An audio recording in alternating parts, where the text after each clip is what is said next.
약속된 축복. 이 세상이라고 하는 것이 본질적으로 오염이 되어 있습니다.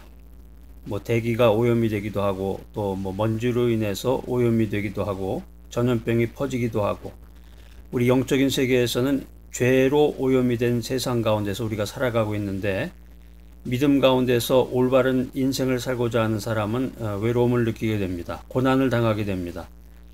그런데 이런 어려움은 예수를 믿는 사람이나 믿지 않는 사람이나 공통적으로 어려움을 겪게 되지만, 특별히 하나님의 백성, 믿음 가운데서 하나님을 믿고 예수 그리스도를 의지하는 귀한 신앙을 가지고 있는 사람이 의롭게 살고자 할 때에는 그 어려움의 강도가 더욱더 심해진다라고 하는 것입니다.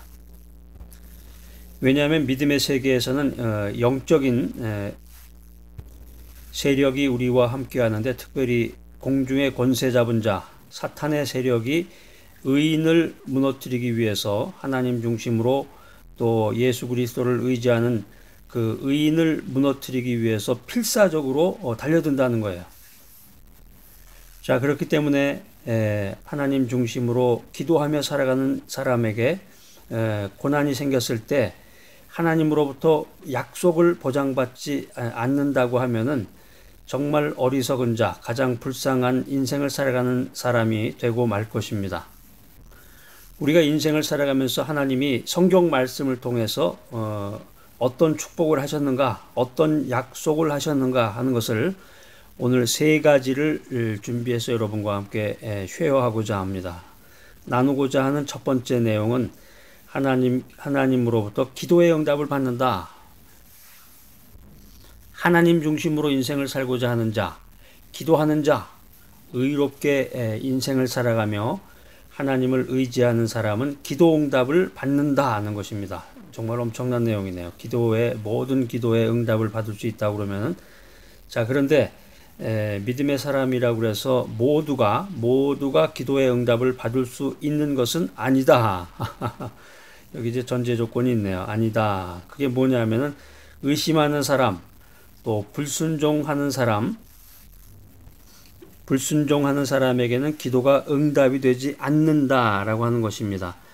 죄를 범하고 회개하지 않는 사람은 기도가 응답이 되지 않는다.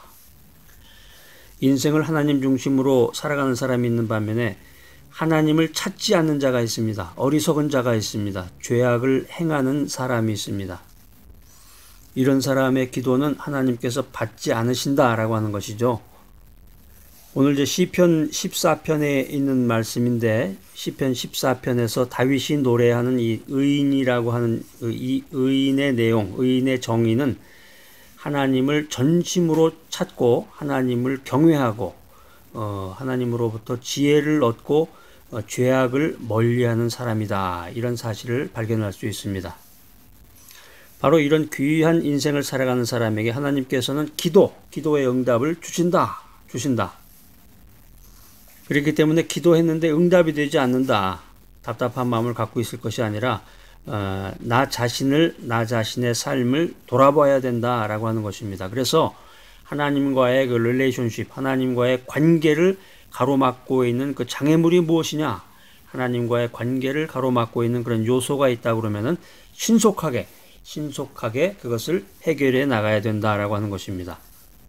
하나님 중심으로 인생을 살아가는 사람에게 약속된 두 번째 축복은 하나님의 보호를 받는다. 시편 37편 25절에 보면은 재미있는 말씀이 있네요.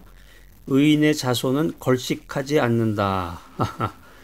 그래서 우리가 이제 그 간증 시간이나 우리 믿음의 선배들의 이야기를 들어보면은 믿음 가운데서 진실되게 기도하고 하나님 중심의 인생을 살아가면 하나님께서 인생을 살아가는 데 필요한 모든 의식주를 해결해 준다. 이런 간증을 하는 것을 우리가 자주 듣게 됩니다. 의인의 자손은 걸식하지 않는다. 이런 생각, 이런 사상은 이제 십계명 속에 이미 이제 나와 있는 내용인데요. 신명기, 구약 성경 신명기 5장 9절 10절에 보면은 의인의 자손은 걸식하지 않는다. 이런 사상들이 내포가 되어 있습니다. 이 사실을 이제 다윗이 그 자기의 그 현실적인 리얼 라이프 속에서 체험적으로 고백한 내용이 시편이 되겠습니다. 자, 그래서 이 프라미스, 이 약속은 하나님께서 의인과 함께 하신다고 하는 그 사실에 의해서 보증이 된다라고 하는 것입니다.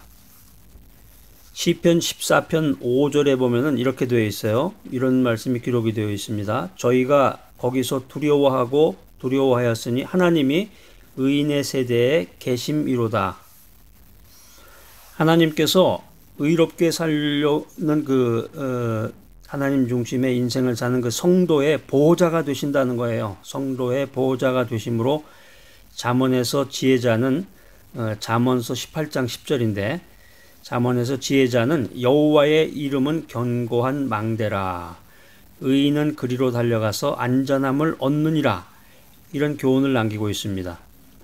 의인을 끝까지 보호해 주신다는 이 하나님의 프라미스, 하나님의 약속이 실천되지 않는다면 그 하나님은 다른 종교에서 예비하는 그 우상들과 다를 바가 없는 무기력한 신이다.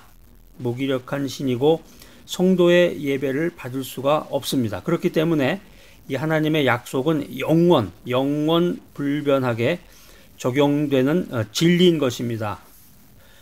자, 의인에게 약속된 세 번째 축복은 영광을 얻는다 하는 것입니다.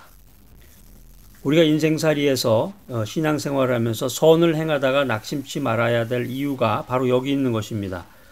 의인은 그 행위의 열매를 먹을 수 있도록 하나님께서 보장해 주셨다라는 것입니다. 그 행위의 열매라는 게 뭐냐면은 그 행위의 열매란 의인이 하나님 나라에서 해와 같이 빛나게 된다는 약속입니다. 이게 이제 신약 성경에도 나오는데 신약 성경 마태복음 13장 43절에도 이런 내용이 기술되어 있습니다.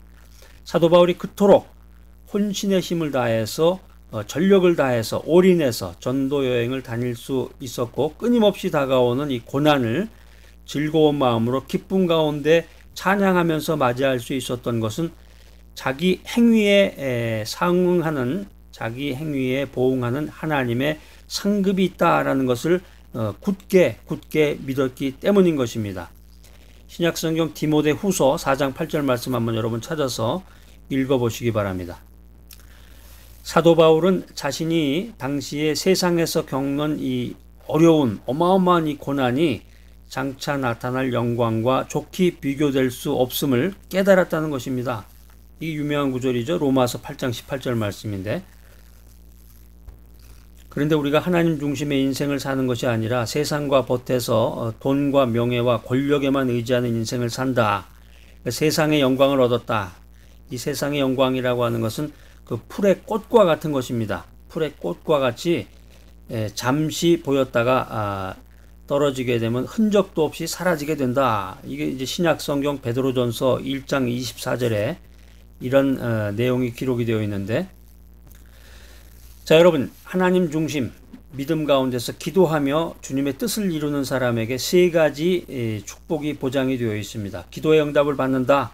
두 번째 뭐였어요? 하나님의 보호를 받는다. 세 번째, 영광을 얻는다 라고 하는 것입니다. 이게 세 가지 참 엄청난 것만 모여있네요.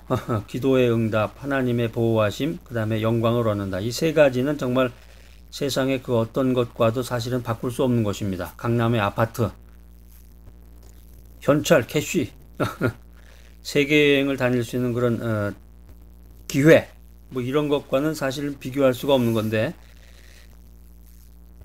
이 메시지를 듣는 이 순간부터라도 여러분이 이 축복을 사모하셔야 돼. 이 축복을 사모하면서 기도의 응답, 하나님의 보호하심, 영광을 얻는 이 축복을 사모하시면서 전심으로 올인해서 하나님을 찾으면 하나님의 지혜가 함께하고 그 축복이 바로 내게 된단 말이에요. 내 손아귀에 쥐어지게 되는 거죠.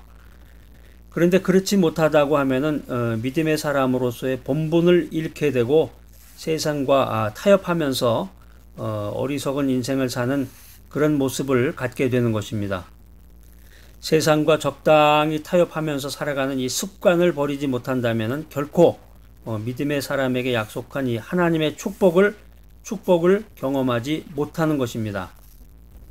자, 오늘 이 귀한 메시지 들으시는 여러분들, 믿음의 사람에게, 하나님 중심으로 인생을 살아가는 사람에게, 기도하는 사람에게 약속된 이 세 가지 축복, 기도의 응답, 하나님의 보호하심, 영광을 얻는다. 이 세 가지를 여러분 꼭 받는 여러분이 되시고,